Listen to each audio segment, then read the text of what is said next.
Guru, what's happening with the world of pageantry now?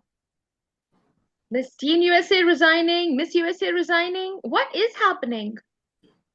Emma, just don't ask me. I am so exhausted, and it's come to a point where I just don't feel I want to do anything more. Probably that's why we've been so delayed in shooting this episode. What do you think?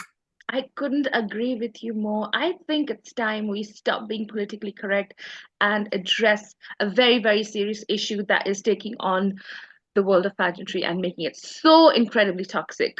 Guru, do you think we need to talk about this? We definitely need to talk about this. Let's talk Let's about do this. this. You don't want to miss this, guys. Stay tuned.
Hey everybody, welcome back to our channel. We are the Pageant Gurus, and I know it's been an extremely long break that Guru and I had taken, but trust me, it was a needed one, and you're gonna know why. This episode is extremely important because we have spent a lot of time analyzing what's truly happening behind the scenes in the world of pageants, and sadly, it's extremely toxic. And you know what? No one's talking about it the way we want to, actually. So, you know what? This is going to be extremely controversial. You're probably not going to like it, and you might just love it. So, let's get started on this episode, which we call The Curse of the World of Pageants. Guru, why don't you tell us, audience, what exactly is this curse and what we're going to be covering in this very, very important episode? Thank you, Emma, and good morning, good afternoon, good evening, wherever you are. I think it is a time in the world of pageantry that nobody is really happy. And it's not because of one incident, it's not because of two. There's so many things that are happening. In fact, if we look at the last 6-7 months, so many things have happened, right? They've just combined together in such a way that we just don't feel enthused enough. You know, we've seen people like the pageant nerd quitting. We don't put out all those videos as we used to.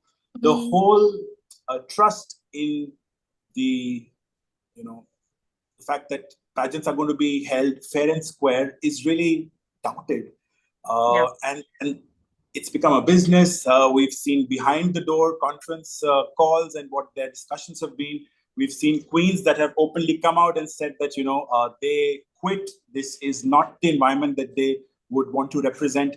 So overall, it's just not a happy place. And yes, there have been a lot of pageant bloggers who've talked about this from various angles, very, very, I would say, fact-driven. But we thought that we're going to take a different way of analyzing this, and which is why probably the pageant gurus are the pageant gurus. They analyze in a very, I wouldn't say, Indian way, but I do believe that there are energies, there are mysteries around why the world of pageantry is experiencing what it is today. And as Emma mentioned, that we call this the curse of pageantry. And we are going to divide this into 4 sections, guys. The first is called the history of the curse, or exactly where that curse was laid in the world of pageantry. We then move on to the onset of the curse, where we see how slowly but surely the rippling effects of the curse slowly started making way. We will also talk about, and this is very important, guys, who are the culprits. And there's just not one, there are many.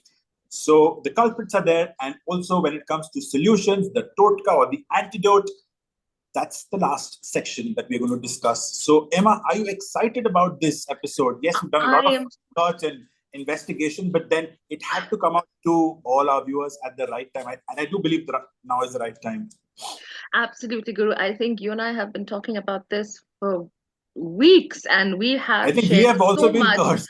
Yeah, we have been cursed with this episode because we wanted to do it much more earlier, but then we had a lot of technical difficulties as well, and life got in the way. But this is something very important. I think Guru and I just got to a point where, like, okay, you know what? Stop the press. We need to say something, Stop and the it's war, important. stop the violence. Stop the. And you know what? No, okay, everyone is talking about it, but they're not pinpointing the culprits. They're not talking about the real reason to why this is happening. And here is what you're going to see on this episode: is we're going to be bold, and well, buckle up, guys, because this is gonna get bumpy. So, all right, Guru, take us to the first The segment, which is, of history, course, the history the of history the of curse. the curse. Let's have a look. Universe 2015 is Colombia. Miss Columbia reigned supreme as Miss Universe for approximately 2.5 glorious minutes. And then this happened. Okay, folks, I have to apologize. The first runner-up is Colombia. Miss Universe 2015 is Philippines. Host Steve Harvey corrected. All right, we're back. And well, as you can see, this is how it started because it might have been a minor incident or blunder. But Guru, tell us about how So, exactly this is yes, affecting. we do believe as the pageant gurus that all of this started way back in 2015 when Steve Harvey actually announced the wrong winner. And what happened in that moment, in that split second in Las Vegas, where the show was held, is that the due winner did not feel like a winner, and the person who actually got the crown also was shamed. And we do believe that the curse stands as following: she will have the crown, but not feel queen enough. Yeah. And this is the curse, guys, that has probably just trickled down years and years, slowly building up. And we clearly see that probably, yes, there is merit. We saw Pia coming out and saying that, the kind of mental health challenges that she faced, the death threats that she faced, and also for Colombia as well, it was not an easy way. And I think that just created a center of negative energy where fans were not happy Absolutely. to give the rightful due of a queen. So she was having the crown, but she would never be able to enjoy the luxury or the feeling that she's a queen. Absolutely agree with you. And that feeling of not being happy during your reign is what the curse also has entailed in the whole, the way it's kind of moved across contestant to contestant who have been winning. This negative energy from the fans, from the organization, from countries as well, it just kind of snowballed from that tiny moment. And that's the first time we actually saw a queen not enjoying her reign, not being happy. There was some imbalance. Okay, fine, there was a blunder which was not even her fault. But what made that worse? What did she keep absorbing? What was that imbalance? Was she not getting the right support? Was she not getting the right backing?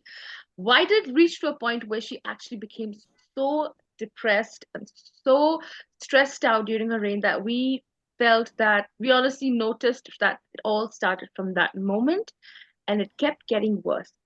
And Guru, tell us how from that moment the curse that we call every negative energy that a girl, a person can take in this world, how did it affect all the other contestants, namely winners, from that point? So Oof. here is the onset of the So curse. the second part is all about the onset of the curse, which is primarily that the queens not feeling that they are good enough, that they are queen enough. And we've seen Pia, when we talk of Pia, though she had a very grand welcome in the Philippines, the red carpets, and Warm welcome.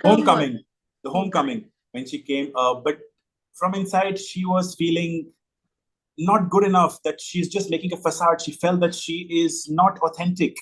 She had to go through, and she's been very candid about this in her TED Talks, where she talks of mental health, and where the Miss Universe organization really reached out to, proper health providers to be able to support her in her journey.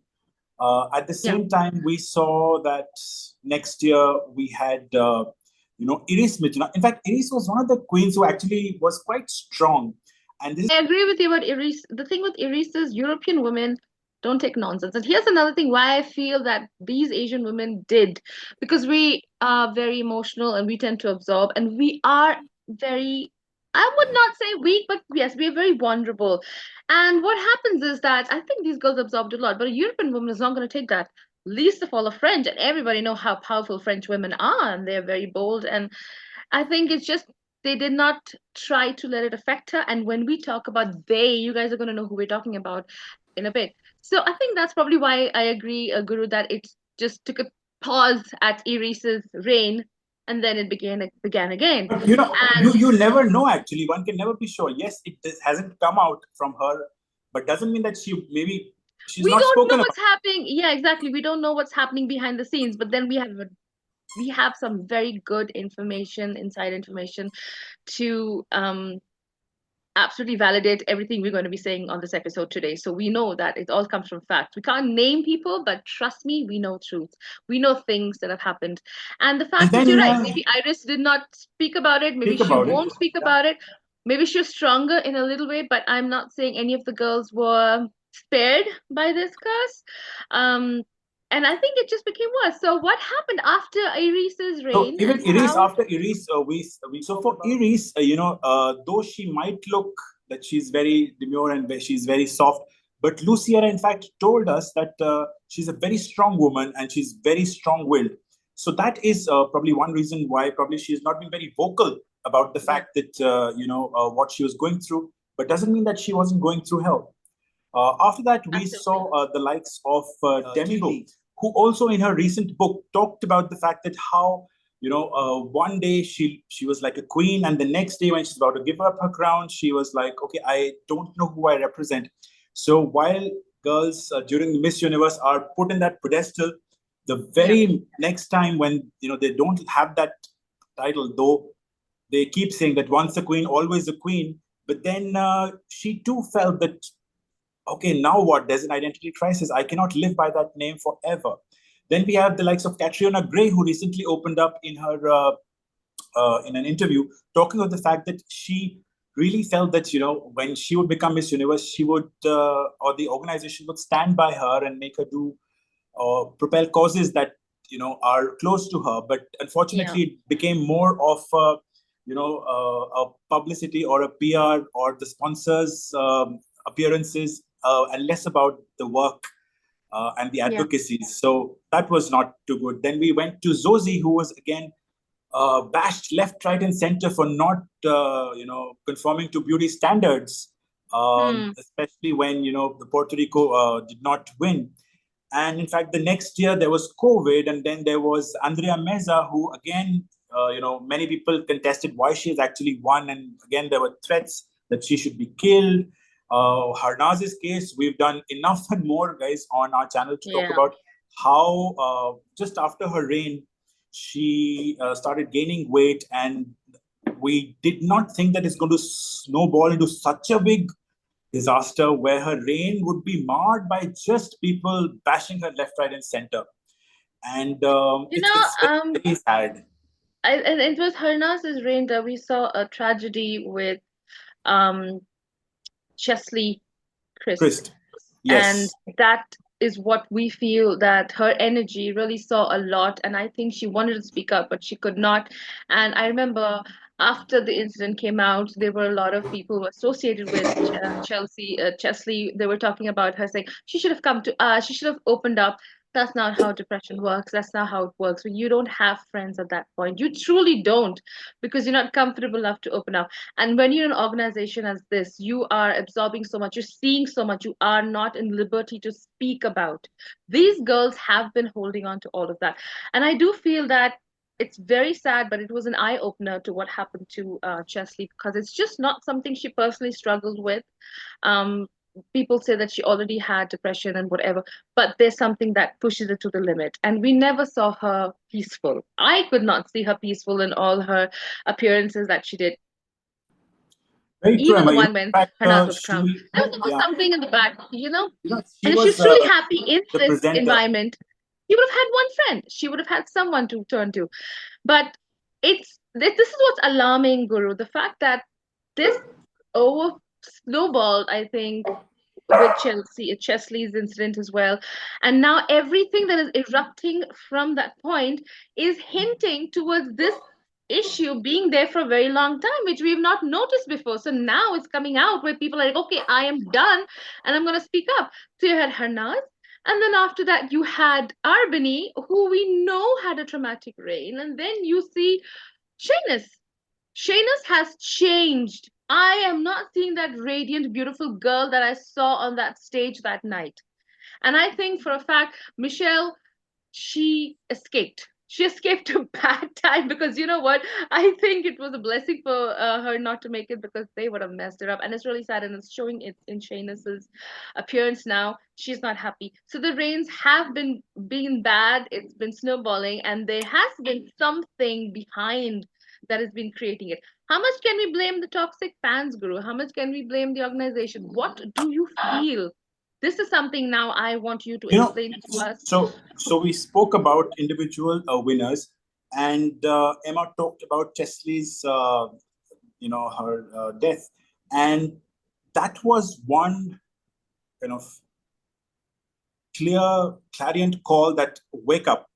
And we Yeah. clearly see the demise, or at least the clear cracks emerging, be it in terms of contestants or the organizations. So we spoke about Harnaz. We spoke about the fact that immediately after that, we saw Miss Universe organization being sold to JKN. That itself is Yeah. really, fundamentally changing the way the organization is working. Then we saw Arbini, who, everybody thought that she, when she won Miss USA, there was a controversy that probably it was already rigged. And because of that, Yeah. Crystal Stewart had to, resign or move out of that whole controversy. There were controversies coming out about her husband as well. And then it was, as Shanice, as we mentioned, even Shanice, our recent Miss Universe, she has not been able to enjoy her reign. Just after she won, she was told that she will not have a homecoming. So as you carefully see that the person gets the crown but doesn't feel like a queen, does not feel that she is good enough. Even when we talk of the Miss USA organization, we talked about Crystal Stewart, then we talked about Arbini's reign as Miss USA, then we talked about Leila Rose and the current mess that's happening with Neola, where she's actually given up her crown as well. And we will not get into the facts, and every day new facts are coming out where, because of NDAs, they've been told to silence themselves, and that's the cryptic message in her Instagram. But then she finally quit. But then both the moms have come online and spoken about how they feel that their daughters have been wronged. So it's quite a mess here, but it clearly shows that there has been clear signs, and clearly the place where we are now is quite tragic. And this has the whole purpose behind the beauty pageant, what we all loved since we can remember, is that it empowered women. It gave a woman a place to be something that she could not be, a voice to be heard, and something that she wanted to make a change about herself or her life or whatever. It was impacting humans, impacting humanity. She wanted to do something to make a change for herself and humanity in whatever way she could. And Miss Universe, Miss World, these were platforms for these women, and we saw so much happening. But then once, I think this is what happens, Guru, as a spiritualist, when the consciousness, the levels, the frequency goes down, you start becoming superficial, you start becoming very materialistic, you are drowned in the hedonistic point of view of everything, and that's it. So that's what happened with pageants. It all became about business. When did it become business? Why did it become solely about business? It was business, but not solely about that. That's what happened. And then I think what we saw, I think people knew this was going to happen. During the Trump era, things operated somewhat fine. And then I think IMG could not handle that.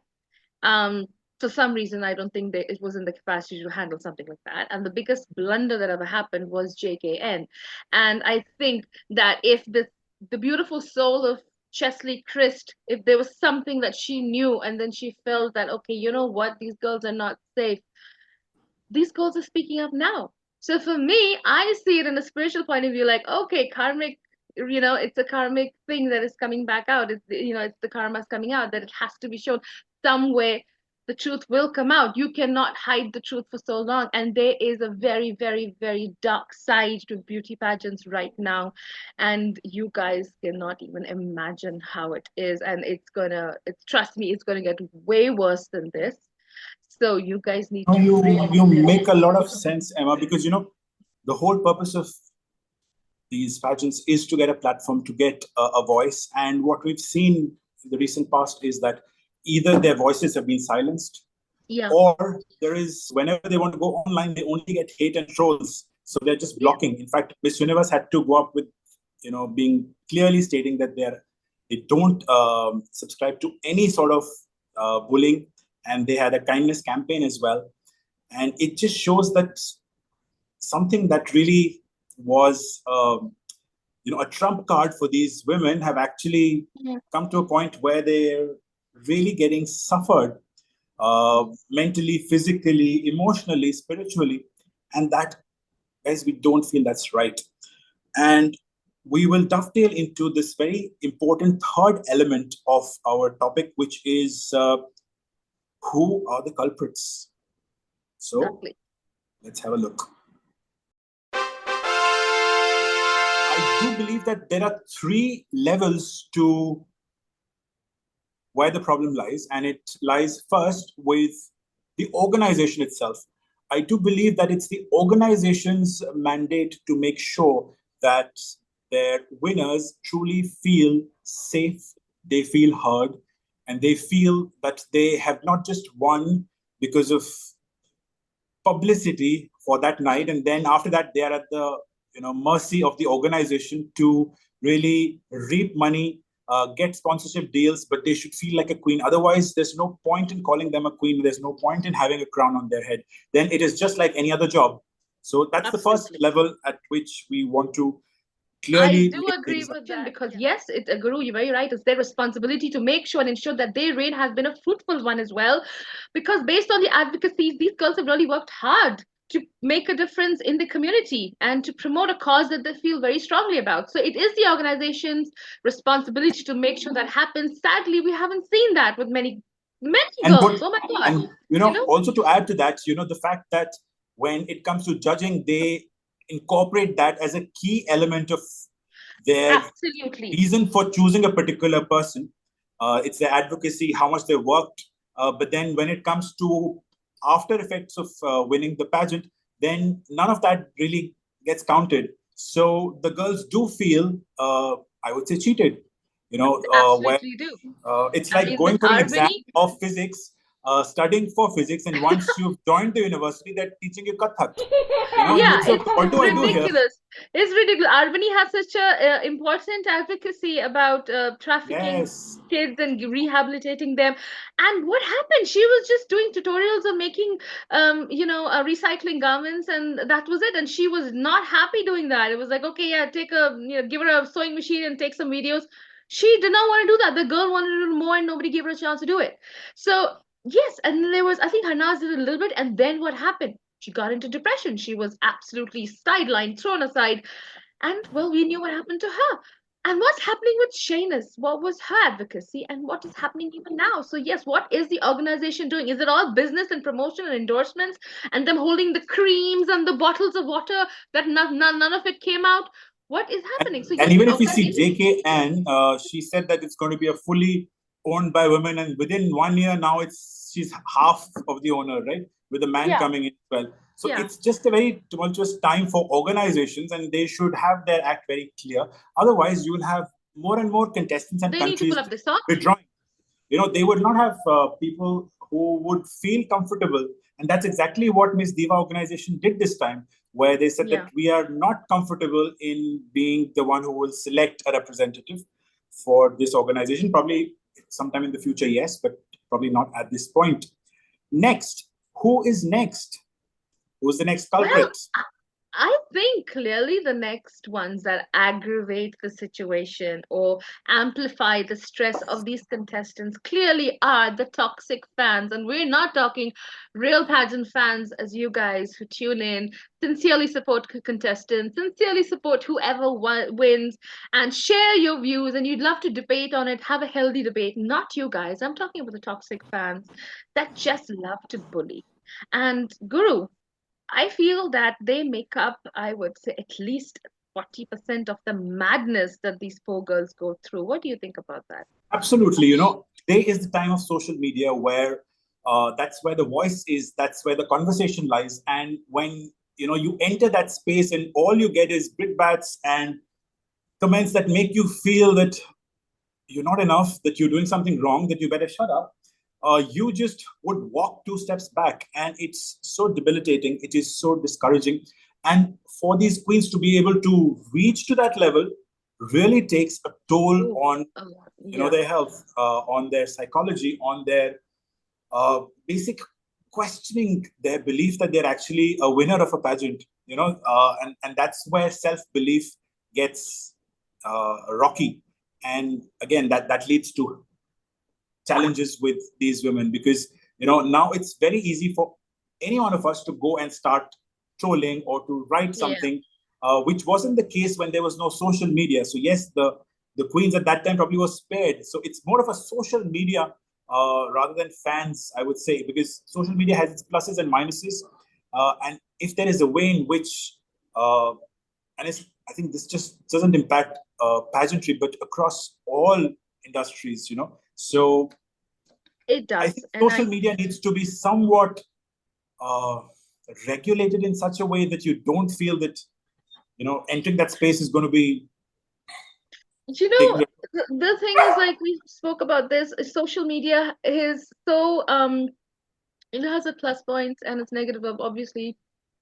Nobody is safe from bullying. No one on this planet is safe from bullying. You be a nobody, you comment on somebody's post or anything, a movie you like, a cricketer or a footballer you like, anything, there's someone to always contradict you, right? But then here's also the thing, when you talk about responsible fans, we have a lot of pageant vloggers who talk utter bullshit. Okay? And this is where you have a channel, you have a good following. It's your responsibility to be neutral. We like so many things, we don't like so many things. Guru and I are disagreeing on so many favorites, and but that's what makes us the best friends forever. I mean, we're like, incarnated besties for like I don't know how many generations, but that's what makes us friends. We have opposing views, but we get along. So why can't you as well? And the fact is, a lot of people, pageant vloggers, that absolutely bludgeon the contestants. And you know what? It creates a following. It creates more people to go like, okay, yeah, let's bash them. Okay, so they pageant, somebody is saying something, okay, let's all collectively go bash them. So you are responsible. Having a YouTube channel is actually a big thing. You have to be responsible to what you're speaking, and you just can't call yourselves influencers if you are mentally unstable. Let's get that very, very clear. You got personal issues with your life, with your looks, with I your completely own agree with you. issues and complexes, and then sit on the channel and just try to make you feel yourself superior and just say what you want to. Does not work. Guru, I mean, you and I have seen a lot of this, right, for years. I mean, I've seen, as in, it's good to know that this is an industry that you would like to be a part of, and you'd like to make a career out of it. I speak for ourselves. We are not a big channel. We probably have some 2,500 subscribers here, right? But the idea is never to grow big using cheap gimmicks, tactics, creating conversation for the wrong reasons. No, I don't think so. We make sure that it's a safe space.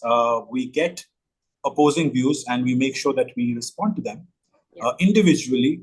And I think that's what responsibility means, where you give that opinion, you respect that opinion, no matter what it is, but then very, very polite way, in a very logical way, put across your argument, and then uh, there's no harm in apologizing as well. Because yes, if somebody has taken the effort to write so much, and we do get a lot of people who write essays on our channel, and it shows that there is value in what they write. They are interested, they are passionate, Yeah, they and want to to be able say to something negate that and we by just listen. Yes.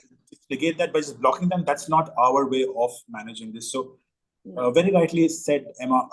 The fans equally, and the influencers and the vloggers are equally to be blamed. Yeah. Who is at number 3?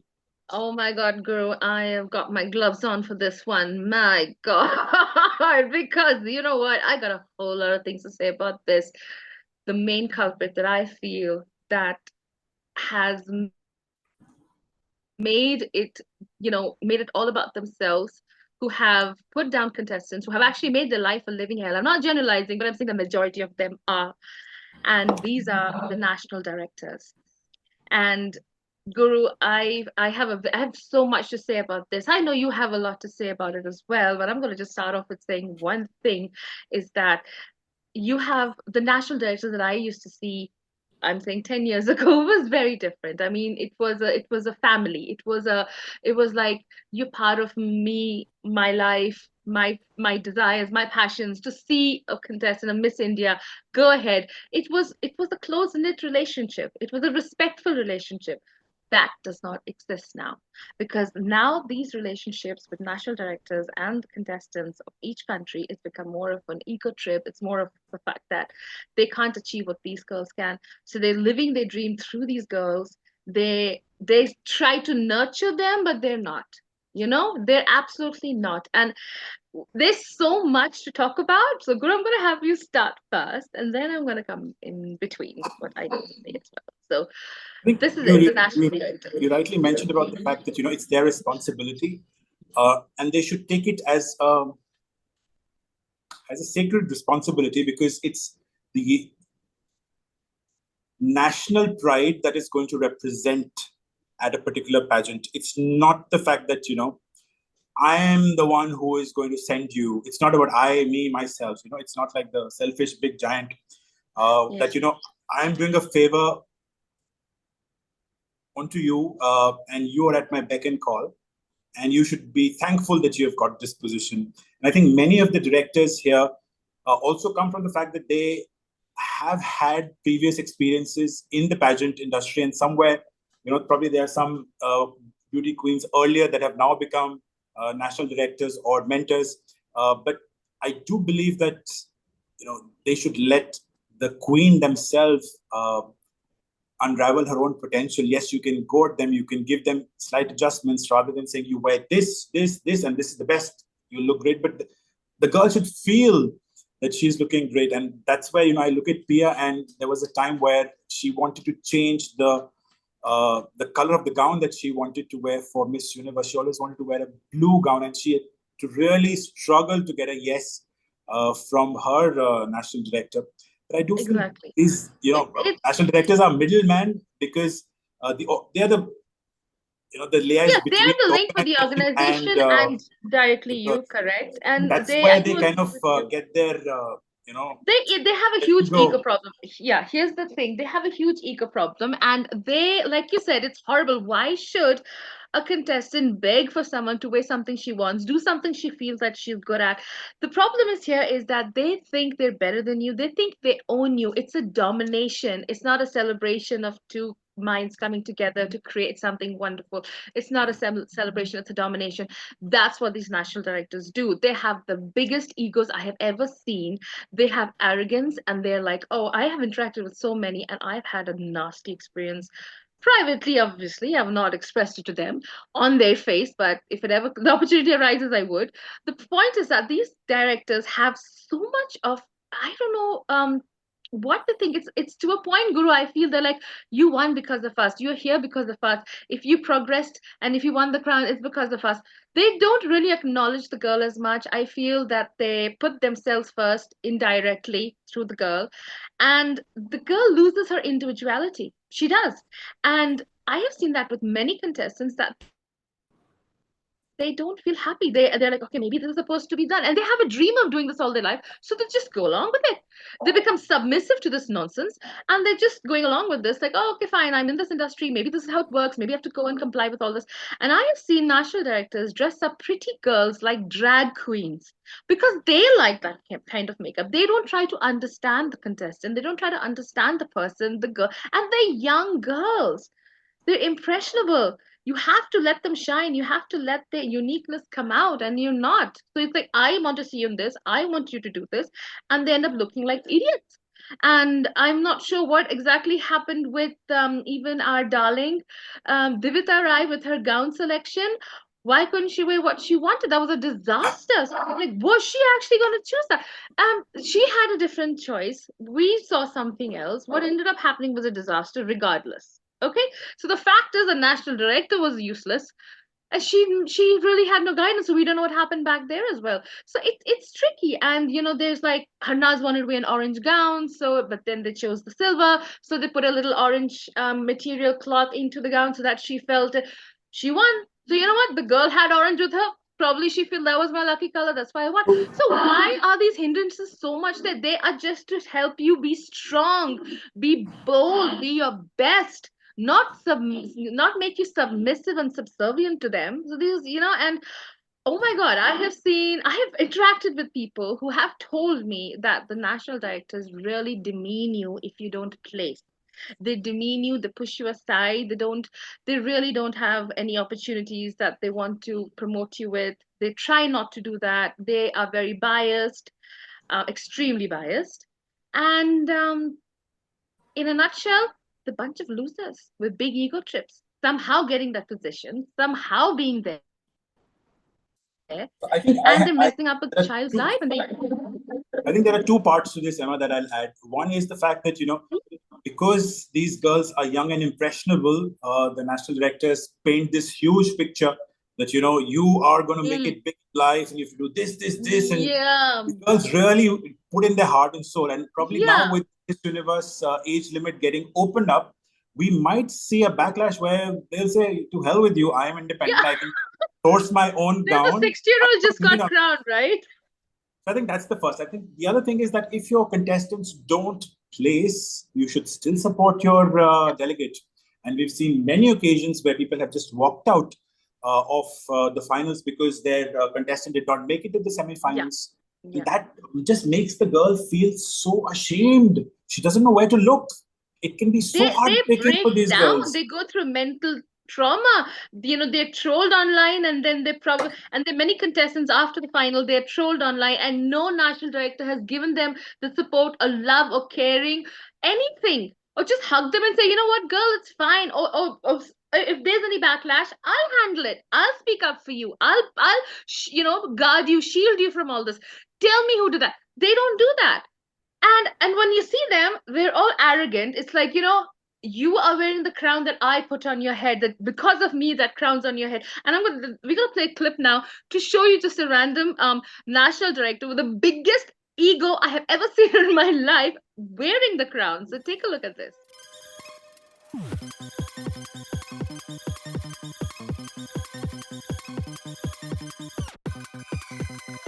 Okay, so well, I think that, and this guy is quite popular, and if anyone knows who he is, you'll know who he is. And the fact is that arrogance you see in him, the way he walks, the way he gets the crown, and he's like, oh my god, it's like, they I actually wouldn't say want it's that. arrogance.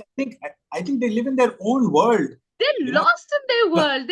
they're lost in their own, and people are They also just, giving them and then this is they're all also about me, trying, me. they're also making And them, this is the go problem here. 2 levels higher. This is, and now I'm gonna say it very boldly out But here, then, Guru. Emma, because of the fact that, we've got many national directors change with the new Miss Universe organization, and many of them are purely because of money. And that's where the whole trial Oh is yes. Oh, going sweetie. to.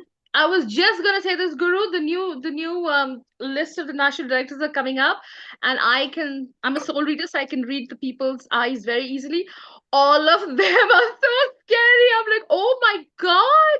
I was just telling one of my favorite sweethearts mother, that you know what, the new bunch of national directors are looking absolutely toxic and scary, and I'm like, oh my God, this is it. I mean, the pageants that we loved and we love to see is not helping women. It's making their lives miserable. It's giving them, mental health issues. It's making them, question everything. It's making them lose their confidence.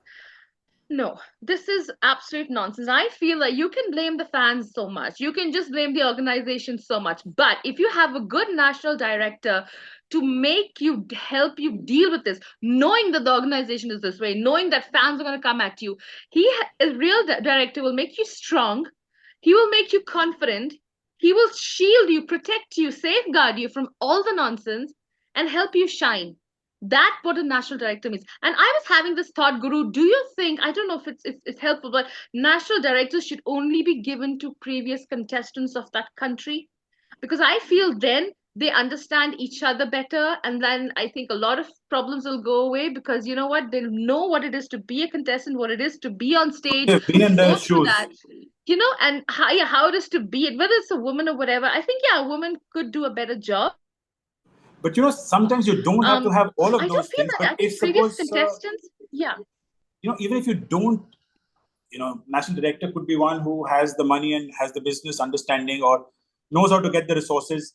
As long as he or she can get the right resources and move back when they are not required, they should not be another that aura that you have to be the face. Similarly, these national directors have to be the face. So it just comes from that. Let the queens be there and They you don't support. want the queens to shine. They're like, I am if you look at these pictures, they're right in front and the girls are at the back, like, okay, this is what I've created. This is my creation. And then go to hell. So something happens to the girl, they're like, go to hell. And let's not forget the controversies with national directors when it came to sexual harassment, when it came to all sorts of escort advances, prostitution advances from clients or whoever. What were the national directors doing? And there was a whole lot of controversies in this as well with Miss America. I mean, you don't know what these guys are up to. And I am going to say this boldly. There are a lot of other pageants that there's a whole lot of shady stuff going on with these contestants. So business, what is the business? It just can't be endorsing. So, and these girls are put into very compromising situations, as we heard from Miss USA's mother and Miss Teen USA's mother, that there have been issues where these girls were actually approached for services, quote unquote. And yeah, so what the hell is going on? How are these people credible? They're not going to take responsibility if something goes bad. So my problem is that, yeah, blame the organization to a certain extent, blame the fans, but it's the sole responsibility of the national director to ensure that you are safe, that you are happy, that you are peaceful. And if you're struggling, you know what, we're going to do it together and we'll get through it. That's what a national director should be all about. And I don't see that. I clearly don't see that happening. And I think the curse of the girls going through whatever, we're going to see a whole lot more and a whole lot going to expose. And I think girls are going to be more alert now, not signing NDAs because they're silenced. I mean, I'm sorry, who the hell are they to silence women? So, I mean, seriously, who the hell are you? Are you CIA? Are you FBI? Are you KGB? That, oh my God, I have signed an NDA and I can't speak up. Excuse me. I get raped tomorrow and I'm not supposed to speak up about it. It's absolutely utter bullshit. So you know what? I'm backing Miss America, Miss Tina USA, the mothers. I do feel that everyone should come out and speak up more about this. I think a lot of mothers are going to speak up. What do you see? What do you foresee? Well, we can only pray, and Emma, and we should move to the final segment. And this is what Guru and I feel are the solution to make things operate and function most sincerely and, of course, effectively. Guru, why don't you tell us what is the first one? Yes, so I think the first part is what I really miss about the Miss Universe organization. Before Harnaz, there used to always be Miss USA and Miss Universe together in the same apartment. And that really forged a bond of sisterhood where you had, for example, Catriona and Chesley Chris.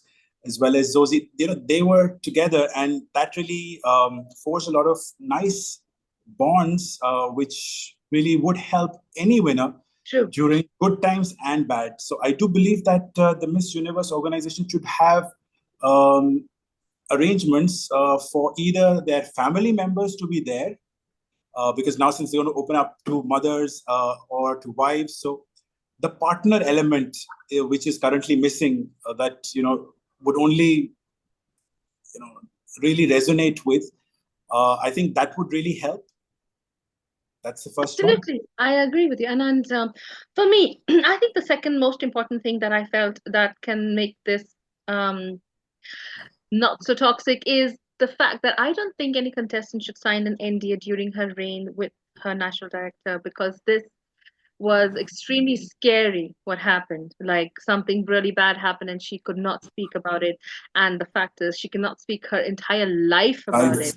She can't True. write a book about it. She can't do anything. Nobody has the right on this planet to silence you.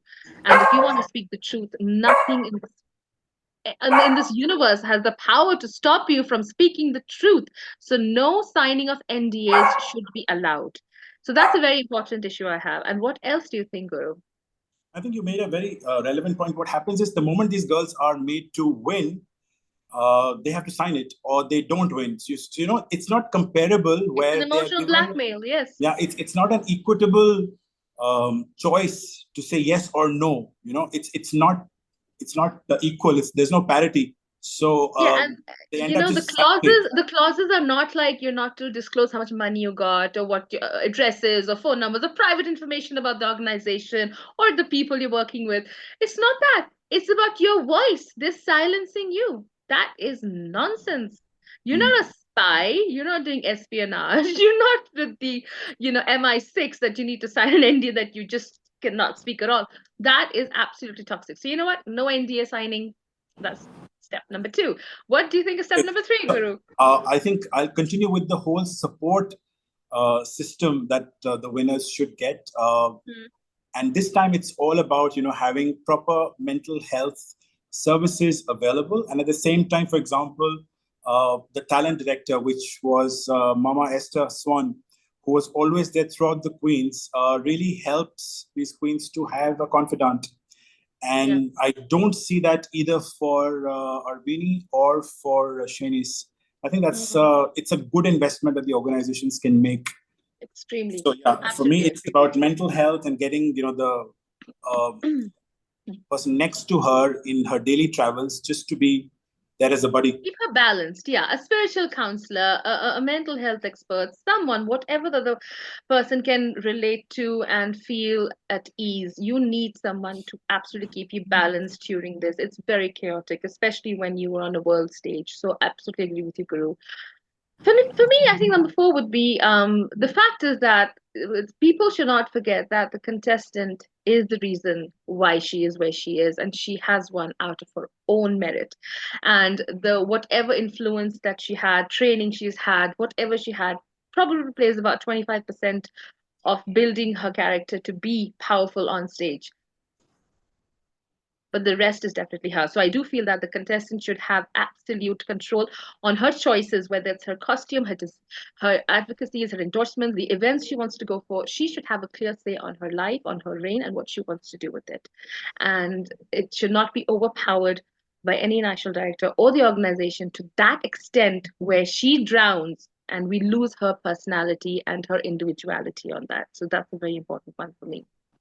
I think Okay. to all the positive ads where you talk about having a voice, I think even social media is one element where she should not be Absolutely. told to curb herself.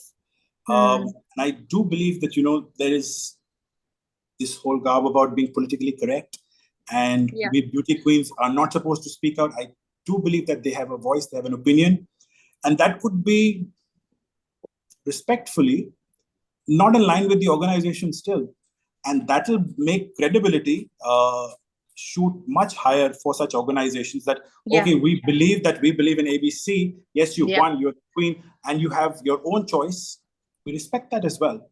Yeah.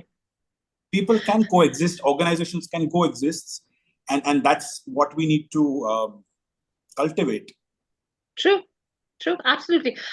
This one is a personal one for me. Why I feel, I'm a single woman living by myself, and there are a lot of things that, I'm independent and I'm strong. But then there are some backup things that I have in my life that keeps me secure. And for this, I suggest that a contestant should have a personal bodyguard with her at all times, not associated with the organization.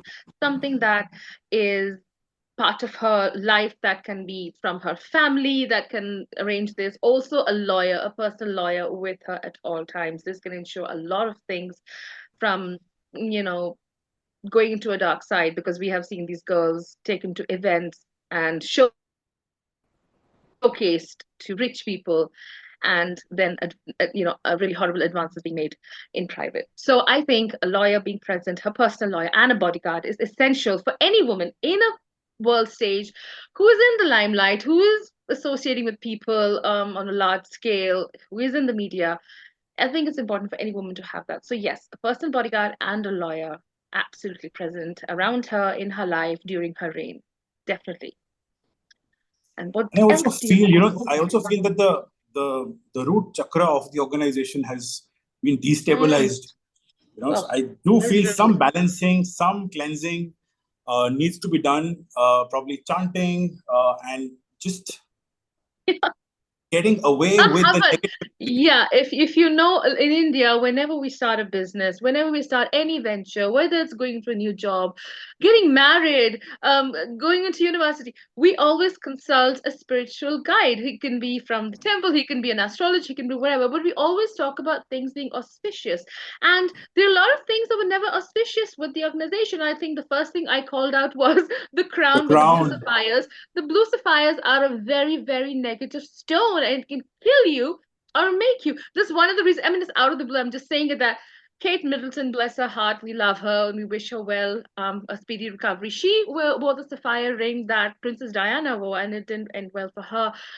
So that ring is not a good thing. It has a lot of negative energies. So you're not doing things properly. You're doing things so inauspicious. You're doing it with so much of negative energies, because these energies are fueled out of what? Greed, business, money. That's it.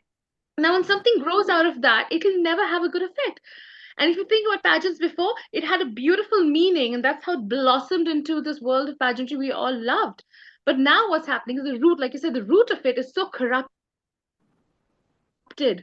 It's so toxic, it's so negative. How will the offspring be beautiful? It will never be like that. So you know what? I think all of these things that we've mentioned, the directors, the fans, the influencers, the organization really need to take a hard look on what it really means to be human and to have compassion and tolerance and unconditional love, which is clearly lacking. And that's why we see all this imbalances. What do you think, Guru? A lot to absorb, a lot to question, a lot to reflect Yeah. on. And I hope we have done somewhat justice to this topic. I know it was Yeah. not easy, and we have taken a different view compared to what we've heard all Yeah. this while. And it'll be great if you guys put in your 2 bits and tell us what can be done better for this entire world of pageantry, for the queens, for everyone that is passionate about pageantry. What can we do to start afresh, to make sure that we learn from the mistakes and correct ourselves in time? Because I do believe that if this stays on for too long, um, credibility for the organizations will just die Mhm. down. Yeah. And I think that's what's happened to us, because we absorbed a lot and it just kind of put us off. It put us off from everything. Like, what are we doing? What are we so passionately talk about pageants. We eagerly wait month after month for it to start again. And we were like, oh, the season's off and we're bored. And, I mean, our love is dying. I mean, you guys are so passionate just the way we are. That's why we're here. We talk, we interact, we share our views, we get into debates, and that's the fun thing about it. So let us know, what do you think? Do you agree with our views? Do you agree with what we said? What would be your steps that you think can actually help rectify the serious problem that's taking over almost every pageant now? So Please let us know what you think. Don't forget to like, subscribe, share, and hit the bell button for upcoming videos because they're going to be new ones as well. We got another wonderful episode coming up, which is going to be all about the pageant news. And of course, there are lots and lots of crownings happening and an interesting one. And of course, we have a new Miss Philippines. I'm not going to say much about it now.